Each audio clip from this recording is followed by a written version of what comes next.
Boa noite a todos. Vamos ler aqui uma página do Pão Nosso, escrito por Francisco Cândido Xavier pelo Espírito Emmanuel. No item número 50. Preserva-te próprio. Vai e não peques mais. Jesus. João capítulo 8, versículo 11. A semente valiosa que não ajudas pode perder-se. A árvore terna que não proteges permanece exposta à destruição. A fonte que não amparas poderá secar-se. A água que não distribuis forma pântanos. O fruto não aproveitado apodrece. A terra boa que não defendes é asfixiada pela erva inútil. A enxada que não utilizas cria ferrugem. As flores que não cultivas nem sempre se repetem. O amigo que não conservas foge do teu caminho. A medicação que não respeitas na dosagem e na oportunidade que lhe dizem respeito não te beneficia no campo orgânico. Assim também é a graça divina.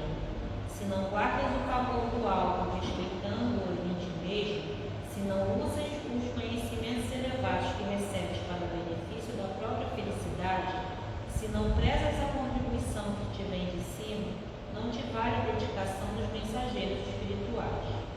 Debalde improvisarão eles milagres de amor e paciência na solução de teus problemas, porque sem a adesão de tua vontade ao programa regenerativo, todas as medidas salvadoras resultarão imprestáveis. Vai e não peques mais.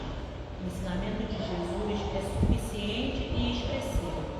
O médico divino proporciona a cura, mas se não a conservamos dentro de nós, ninguém poderá prever a extensão e as consequências dos novos desequilíbrios que nos sitiarão a invigilância. Vamos elevar os nossos pensamentos e agradecer ao nosso Pai a oportunidade de estarmos mais uma vez nesta casa amiga, que nos acolhe, que nos envolve com tantos benefícios. Que o Mestre Jesus esteja nos acompanhando, nos incluindo, que nossos corações e nossas mentes estejam abertos para receber aquilo que a casa nos traz de melhor. Agradecemos de antemão ao nosso irmão que veio aqui para trazer um pouco mais do conhecimento das leis de amor, as leis do nosso Pai. E assim pedimos permissão para iniciarmos com a graça do nosso Mestre Jesus. Que assim seja.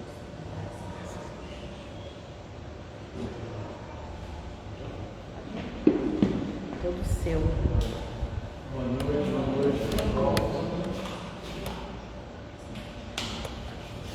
Bom, meu nome é Samuel, está do lado do grupo Espírita Maria de Nazaré, um grupo pequenininho aqui do GEM.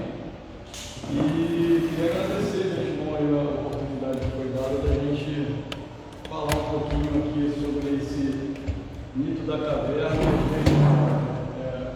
Um título que quer que eu fique aqui? Não, pode ficar, pode ficar. Não, pode ficar. Ah, pode ficar? Pode.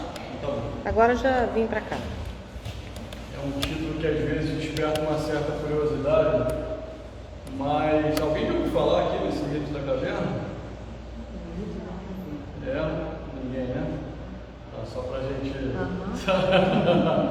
Só pra gente saber. Aqui a gente está falando de um mito contado por Platão, num livro que ele escreveu chamado A República. E aí ele tem esse livro, ele é um livro que fala sobre justiça, né? E ele retrata alguns personagens. Um dos personagens é Sócrates, que foi o mestre dele, né? Sócrates foi o mestre de Platão, Platão foi o mestre de Aristóteles. E aí ele retrata Sócrates nesse livro, lá no capítulo 7 desse livro, e aí ele vai falar da alegoria da caverna. Mas antes a gente precisa contextualizar isso, né? Então o que estava acontecendo na Grécia naquela época? A Grécia naquela época em que Sócrates viveu era o berço da democracia no mundo, né? Não existia democracia, porque existia naquela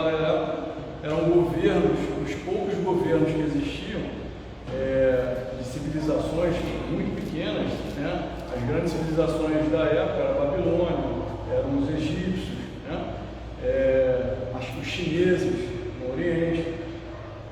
E ali eles estavam fervilhando o exemplo da democracia que o Ocidente copiou até hoje. Só que a democracia naquela época era uma democracia exercida diretamente. Não existia você votar em políticos que vão te representar. Lá, cada cidadão ele tinha o direito de ir nas ágoras, né, nas praças públicas e defender a sua ideia daquilo que deveria ser feito dentro daquela poli, né, daquela cidade-estado. Então você imagina, se você defendia diretamente os interesses da polis, e a gente naquela época existiam os chamados sofistas. Quem eram os sofistas? Os sofistas eram os chamados falsos sábios, pessoas que tinham muita eloquência, que tinham dom da persuasão, pessoas que conseguiam expor muito bem os seus próprios interesses em detrimento do interesse da comunidade como um todo, né?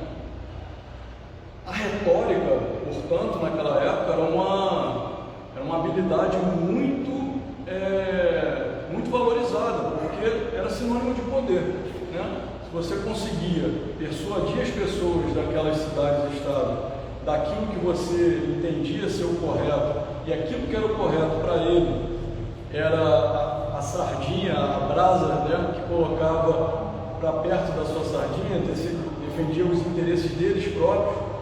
Eles queriam manter esse tipo de, vamos dizer, de estrutura. E aí surge Sócrates, né, uma pessoa que era um espírito iluminado, e a gente traz ele aqui à tona, porque já no Evangelho segundo o Espiritismo tem uma parte logo inicial que fala Sócrates e Platão, precursores do cristianismo e do Espiritismo. Tem muita coisa que Sócrates trouxe, Platão trouxe, e que, se você for ver, é praticamente o Espiritismo que a gente estuda hoje. Eles foram os primeiros a falar, por exemplo, do Logos, né? Que é o que a gente chama de Deus, uma inteligência superior que criou a tudo, né? Eles foram os primeiros a falar sobre um mundo espiritual de onde tudo nascia primeiro e depois aparecia aqui no mundo material. Então Sócrates fazia isso por meio da lógica, né? Ele pensava, refletia segundo o método que ele chamava de maêutica, que era um método de ficar perguntando e questionando cada coisa que era dito. Então vocês imaginam, surge um sujeito desse com um espírito bem iluminado, né? Questionador, no meio de uma estrutura em que as pessoas que falavam e que melhor falavam e melhor convenciam eram as que sobressaíam dentro daquela estrutura em Atenas. E ele começa a questionar tudo o que acontecia lá naquelas cidades, né? naquela cidade de Atenas. E aquelas pessoas importantes, os sofistas, eles começam a se sentir incomodados. Era como se fosse naquela época, era como se fosse embates que eram meio que atrações mesmo para aquelas pessoas que moravam naquela época. Então, quando começava um debate entre um sofista daquele Sócrates, juntava uma multidão naquela ágora, né, naquela praça pública, para assistir o que ia acontecer. E sempre Sócrates prevalecia em detrimento do seu oponente.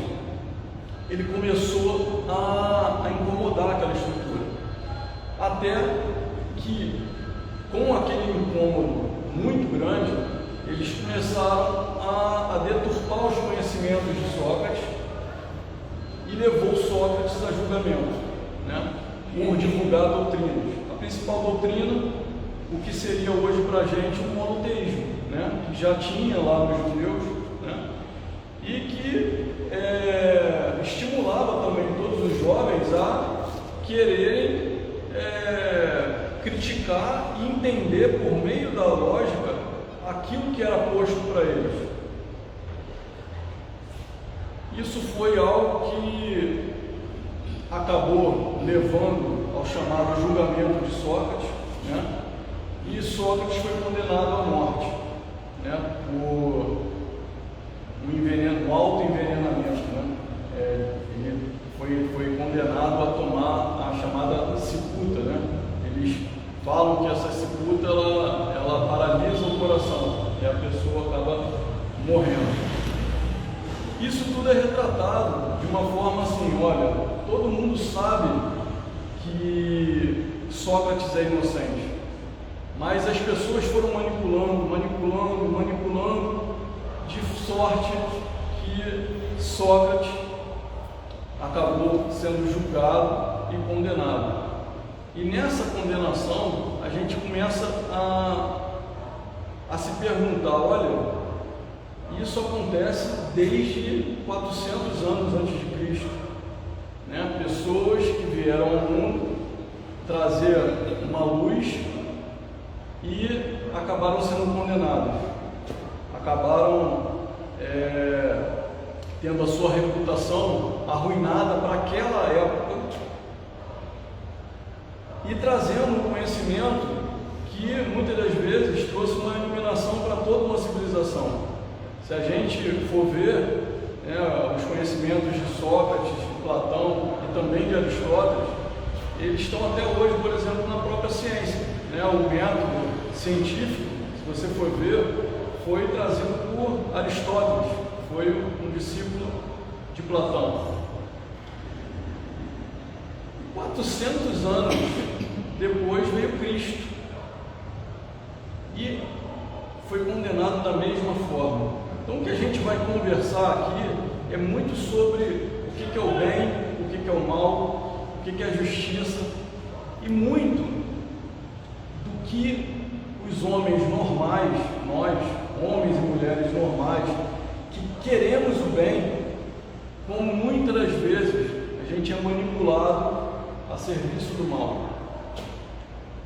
Então, aqui eu vou tentar relacionar esse mito da caverna, que é uma alegoria inspirada por Platão nessa condenação de Sócrates, e aí vocês vão entender melhor, né? É por isso até que eu pedi PowerPoint para poder mostrar essa famigerada caverna, né, de Platão, para que vocês entendam melhor.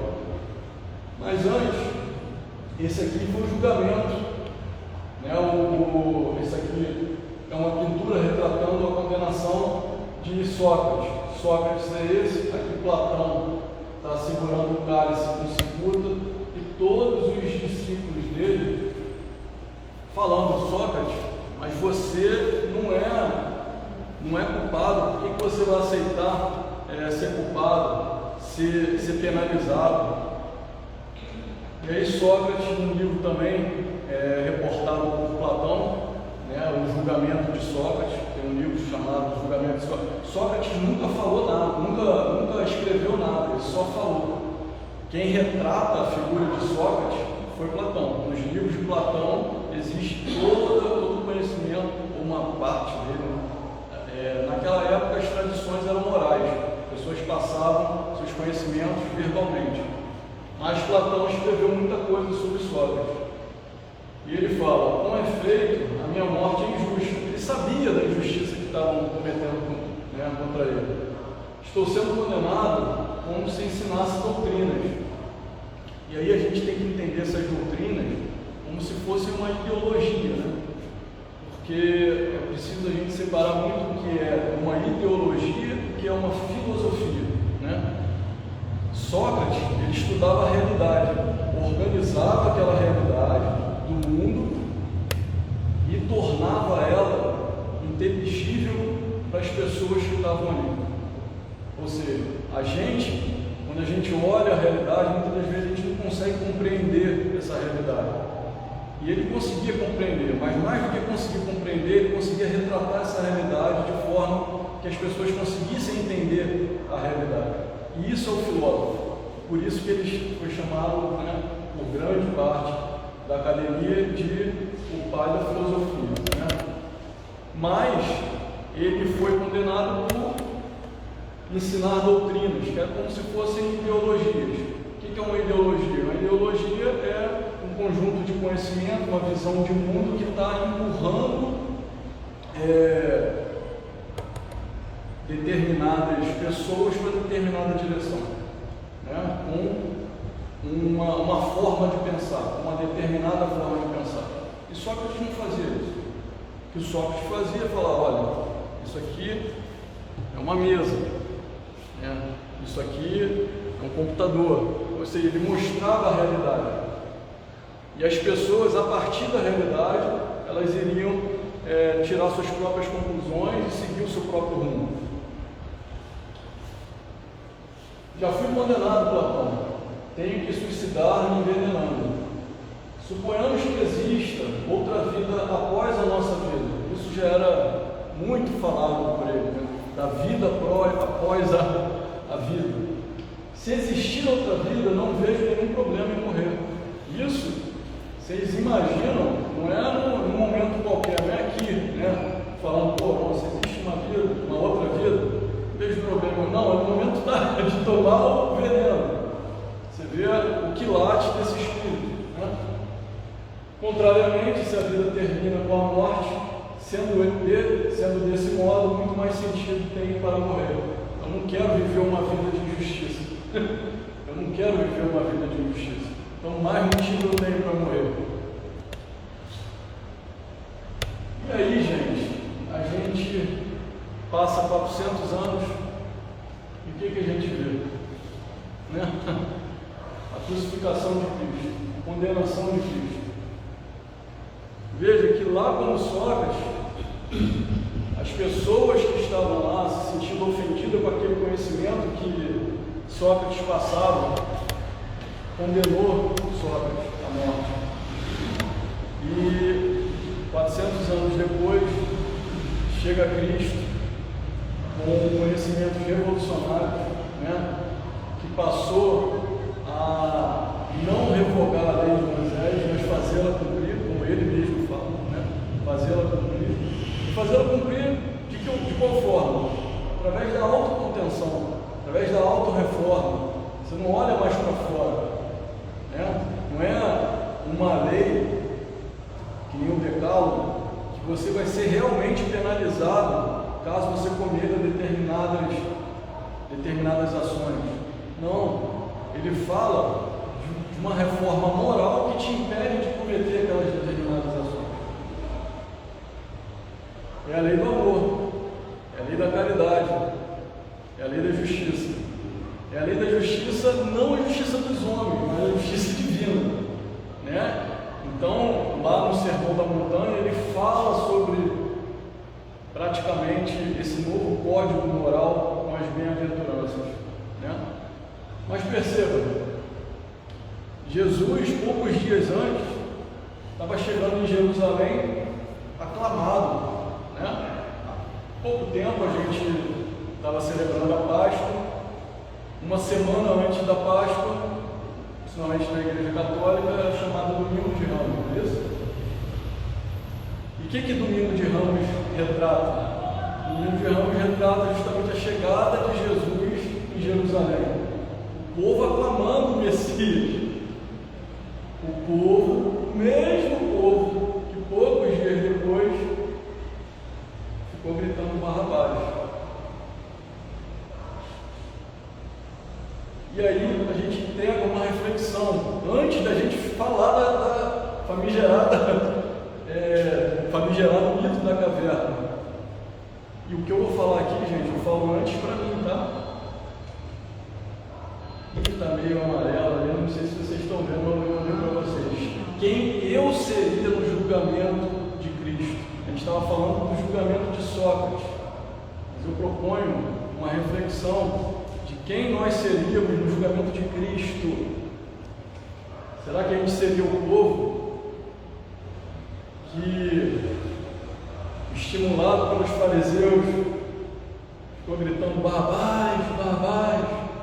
Será que nós seríamos os próprios fariseus que, incomodados com os novos ensinamentos de Cristo, nos vigilariamos contra uma pessoa sabidamente inocente para eliminá-lo em nome da lei, né? Em nome da lei.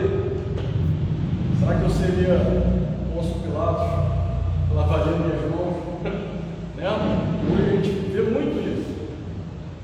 Quantas e quantas vezes a gente se acha cristão, né? Porque o espírita, antes de tudo, é cristão. Mas a gente está no meio que o espiritismo não é bem visto, é isso não. Né? Fica quietinho. Né? Não vou falar, não vou me posicionar. A gente às vezes não estuda o que está no nosso Pentateuco, né? O Pentateuco espírita. Muitas das vezes a gente, pessoas defendendo coisas que a nossa crença não defende e a gente não se opõe, a gente fica lá. Então, uma reflexão: será que nós seríamos os centuriões romanos, né? Que martirizaram Cristo, mataram, crucificaram? Aí agora eu estou elevando o nível, né? Será que nós seríamos os apóstolos que negaram praticamente? No final só sobrou quem? Aos pés da cruz. Só 3, né?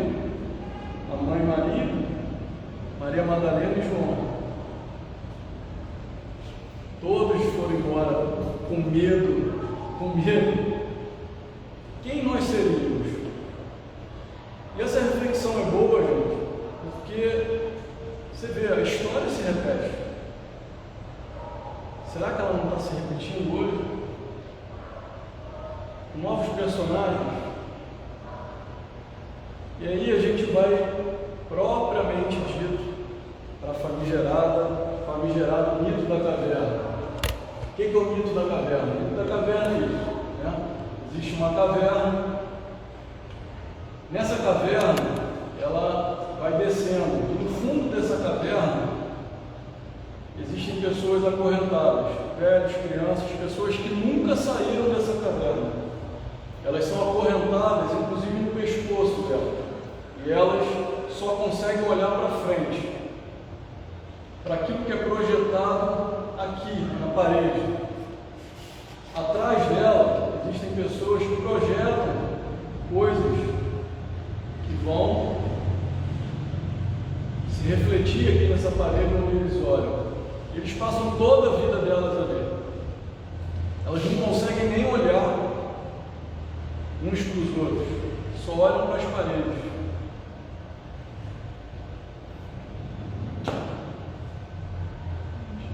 Estranho, né? Vocês já viram isso aqui? Hoje em dia quando a gente olha assim, está todo mundo o dia inteiro, né? A gente com problema na coluna, né? Se não é aqui, na televisão.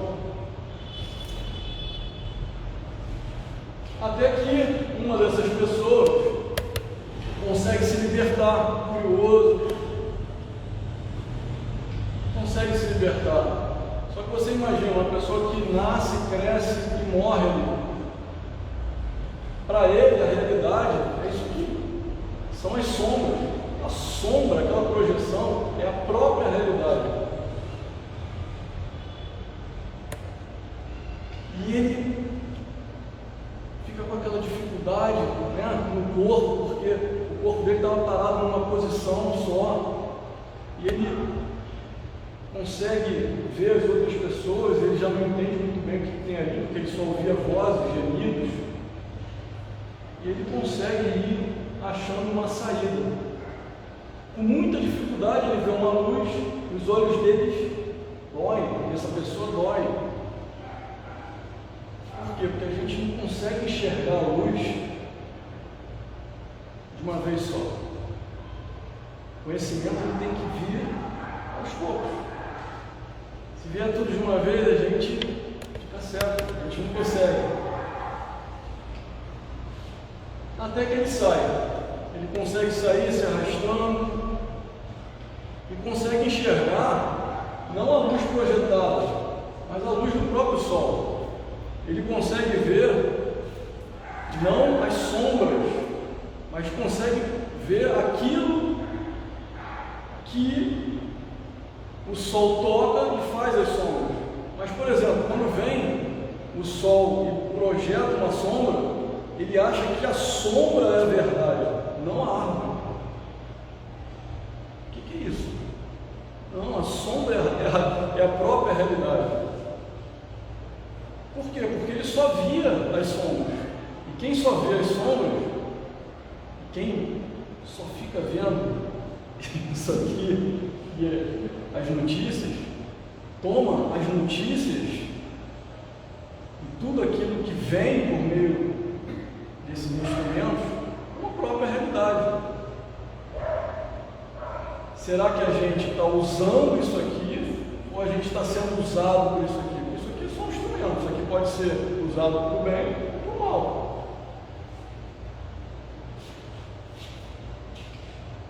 Até que ele se acostuma à realidade, à verdadeira realidade, com muito custo, com muito sofrimento, né?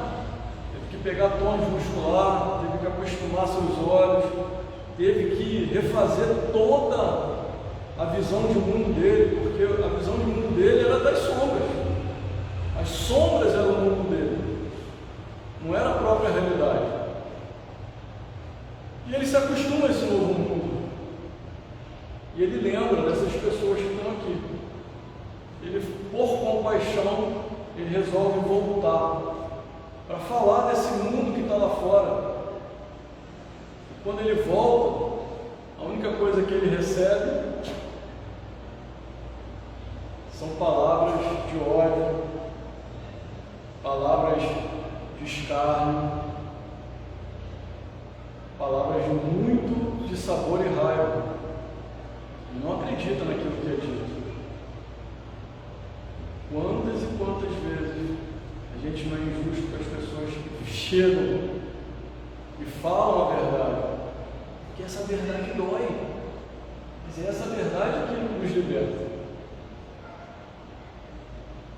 Então, gente, o mito da caverna é esse. No caso de lá da alegoria de Platão, ele tenta retratar a vida de Sócrates, né?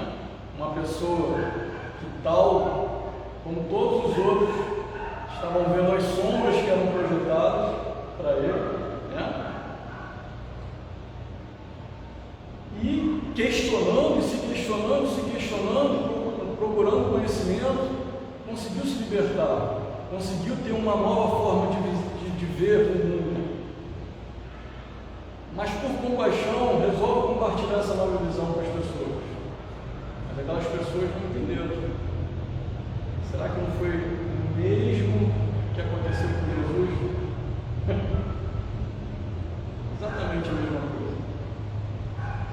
Então a gente precisa fazer essa reflexão, não é em relação a só eles, é em relação àquilo que está ao nosso alcance. Será que eu me posiciono sem ver o contraditório, sem estudar sobre o assunto? Eu vejo uma matéria na televisão e já me posiciono. É assim, isso é a realidade. E a gente vê a nossa, né? Jesus falava, olha, conhecereis a árvore pelos frutos. Como é que está a nossa sociedade? Ela está super saudável? Super saudável, né? Tem algum médico aí?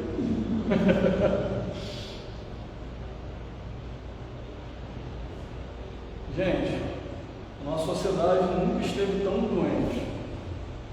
E um dos grandes culpados somos nós. Porque o conhecimento foi dado para a gente. A gente tem um Pentateuco maravilhoso ali. Será que a gente estuda? Né? Será que a gente sabe o que está escrito? E quando esses conhecimentos eles são internalizados dentro da gente, será que eles realmente são a nossa crença? Porque muitas das vezes a gente não se posiciona. Mas o mal é barulhento. O mal é barulhento. posicionar mais, para que as coisas não se repitam. E aí, o que o mito da caverna tem a ver com as leis morais? Né? Bom, as leis morais, ela é uma parte do livro dos Espíritos, né? Tal como o Evangelho segundo o Espiritismo, aqueles que estudam, né? Para a gente, eu acho, pelo menos, o Evangelho segundo o Espiritismo o livro mais importante que todo já deu. O livro dos Espíritos é o livro que condensa toda a doutrina, mas o Evangelho segundo o Espiritismo é o livro mais importante, por quê? Porque vai tratar justamente da nossa reforma moral. E uma grande pincelada dessa reforma morais que a gente tem que promover dentro de nós mesmos estão aqui nas chamadas leis morais. Até que horas? Até 8h10. É 8h10. São as chamadas leis morais. Então, as leis morais, a gente conseguindo entender o que elas estão avisando para a gente, o que elas estão, qual o conhecimento delas, a gente consegue enxergar melhor a realidade. Por quê? Porque as leis morais são as leis eternas, são as leis naturais, as leis que regem a nossa realidade, as leis feitas pelo próprio Deus. Então é preciso a gente saber essas leis de cor. Por quê? Porque assim, lá na introdução delas, elas vão mostrar o que é o bem e o que é o mal. Olha isso. E ter a luz, né? Estar na luz, né? E não dentro da caverna, né? Saber o que é o bem e o que é o mal é muita coisa. Como é que eu me posiciono se eu não sei o que é o bem e o que é o mal? Às vezes, eu quero o bem, mas eu estou prestando serviço ao mal. Por quê? Porque se você falar de determinada coisa, se você falar de se posicionar de determinada forma, você é mal visto. Isso é vaidade, né? Estou mais preocupado com o que o outro pensa de mim do que Deus pensa de mim. E aí vem a primeira lei. Qual é a primeira lei? Lei de adoração. A gente precisa, nós que estamos procurando o quê?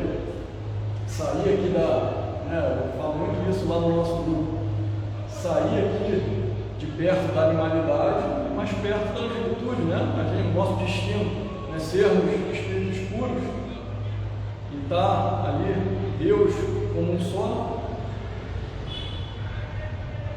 Como é que a gente vai fazer isso? Colocando Deus no centro do nosso mundo, no centro da nossa vida. Muitas das vezes a gente não vai conseguir entender as coisas.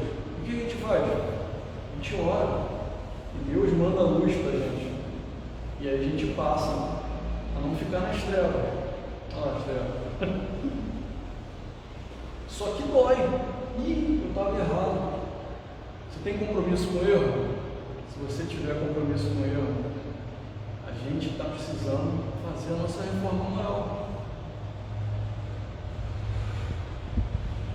E depois vem a lei da liberdade. Bom, então eu aprendendo a orar, aprendendo a pedir, aprendendo que Deus tem que ser o centro do meu mundo. Então agora eu vou usar da minha liberdade de maneira mais sábia. Né? Então vou ter o meu livre-arbítrio. Vou exercê-lo de maneira correta. Não vou fazer as coisas tomado pelas más paixões, pelos meus impulsos. Vou ser uma pessoa que vou tentar entender quais são os meus vícios e fazer a minha autorreforma. Porque esse é o nossa grande missão, né? Nos tornarmos humanos. Porque quantas das vezes a gente não é um bando de animalzinho? Não? Um bando de animalzinho, gente. Você vê quando tem aí alguma... Já tem um tempinho que não tem, mas quando a polícia entrou em greve aí, que as pessoas saíam roubando tudo, né? Nossa, ele era meu vizinho, ele era tão bonzinho. Tinha uma cara... Nossa, aqui não. Nós não nos conhecemos. Nós só nos conhecemos quando somos colocados à prova. É assim, por isso estamos aqui num planeta de provas e expiações.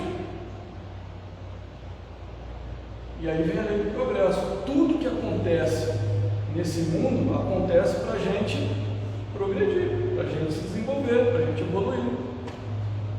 Você vê como é que as leis morais, elas mudam a nossa visão da própria realidade.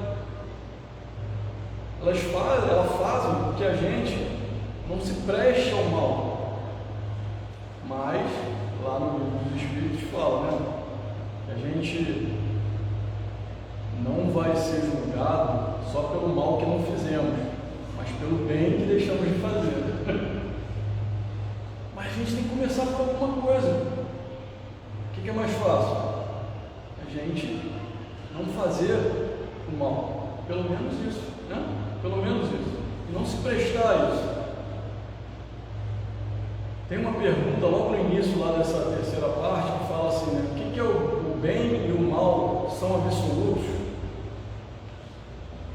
Que aí eu falo muito isso porque eu li aquilo ali e ficava revoltado. Ele falava assim, o bem é o bem e o mal é o mal. O bem é o bem e o mal é o mal. Deixou na mesma, eu não sei o que ele está querendo dizer. Não, aí, olhando a gente como está no estado de hoje, a gente entende. O bem não pode ser relativizado, o mal não pode ser relativizado. Ah, não, o mal, você enxerga de um ponto de vista, eu enxergo, não, meu amigo. Roubar é errado. Matar é errado. É errado. Não tem meio termo. Agora ele fala lá, né, o grau de responsabilização é gradativo. O que você está matando? O que você está roubando? Você está matando para se defender? Né? Lá no livro dos Espíritos, na parte que fala sobre justiça, fala que essa é uma hipótese, né? Mas desde que seja o último recurso e só até a medida da sua própria defesa. Então, pessoal, eu vim tentar trazer essa reflexão aqui porque é uma coisa que eu mesmo me questiono muito. Antes de tudo, eu me questiono, né? Não estou falando para vocês, é como se tivesse um grande espelho aqui, eu estivesse falando para mim mesmo. Mas é uma reflexão porque a gente vê as coisas realmente se repetindo, as coisas realmente voltando à tona, e muitas das vezes a gente, da onde eu tirei aquilo que eu penso que sei? Da notícia que eu vi, de um post, num post na rede social. Então é muito importante que hoje, mais do que nunca, a gente tenha essa consciência de não olhar as sombras como se fossem a própria realidade. Era isso que eu queria trazer para vocês. Tá? Muito grato aí pelo tempo de vocês. E às segundas-feiras a gente faz o estudo, né, das leis morais lá. Agora a gente está falando sobre a lei da conservação e a lei da destruição. É lá onde? Lá no GEM, né? Não falei? Lá no Espírita Maria de Nazaré. Depois eu mando o endereço lá para cima, se vocês não tiverem algum evento aqui. É presencial? É presencial. É presencial. O estudo ele começa às 6h30 e vai até às 8 horas. Toda segunda-feira a gente está falando então sobre a lei da conservação e a lei da destruição, que nada mais é daquilo que a gente deve, acima de tudo, conservar em nós e aquilo que a gente deve destruir em nós mesmos, para a gente não se prestar ao mal. A não ficar dentro da caverna, né? A não ficar olhando dentro da caverna, preso pelos nossos vícios, preso pela nossa ignorância, E hoje, preso espontaneamente, porque o conhecimento, ele está para quem quer pegar. Ele está, é aquilo que a gente estava conversando. Isso aqui é uma ferramenta, a gente pode usar para o bem, como a gente pode usar para o mal. A gente pode ser usado ou a gente pode usar. Tá bom, gente? Uma boa noite para vocês.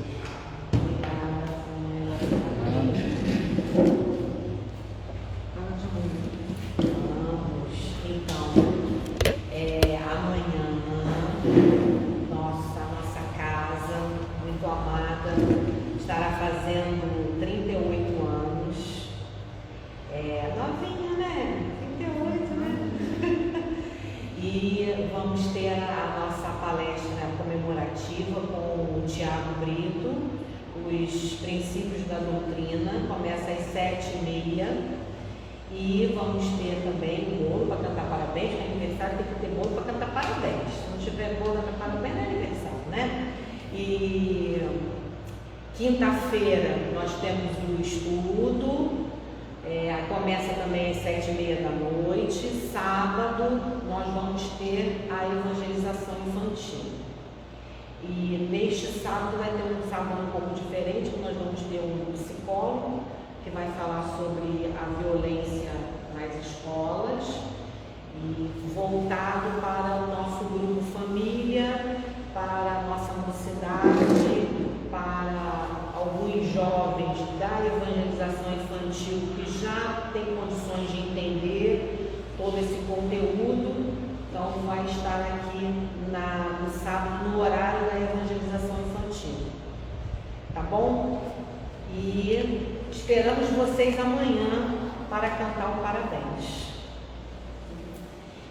Nós vamos fazer a prece, depois da prece nós temos o passe. Quem não quiser receber o passe não é obrigatório, é só falar para o trabalhador que não deseja. Após o passe, pedimos para se manter assim, em prece, mesmo aquele que não queira receber o passe, continue nos seus lugares, se mantendo em prece. E quando terminarmos o passe, na recepção tem os copinhos com água magnetizada, tá bom? Então vamos agradecer sempre. Obrigada, Pai. Obrigada por esta noite, por essas palavras, por esse ensinamento de hoje, essa história que vem para a gente realmente refletir as nossas vidas, os nossos atos, pensamentos, palavras, atos, que nós possamos, Senhor, ser envolvidos pela sua luz, pelo seu amor, pela sua energia que se fez neste ambiente, e que assim possamos retornar aos nossos lares, levando essa energia para todos aqueles que nós vamos encontrar. Que essa luz possa ser irradiada para todos, né? Aqueles que não puderam estar presentes hoje aqui, para todos aqueles que estão assistindo pelo Instagram, para todos nós que estamos aqui, os nossos familiares. Senhor, esteja sempre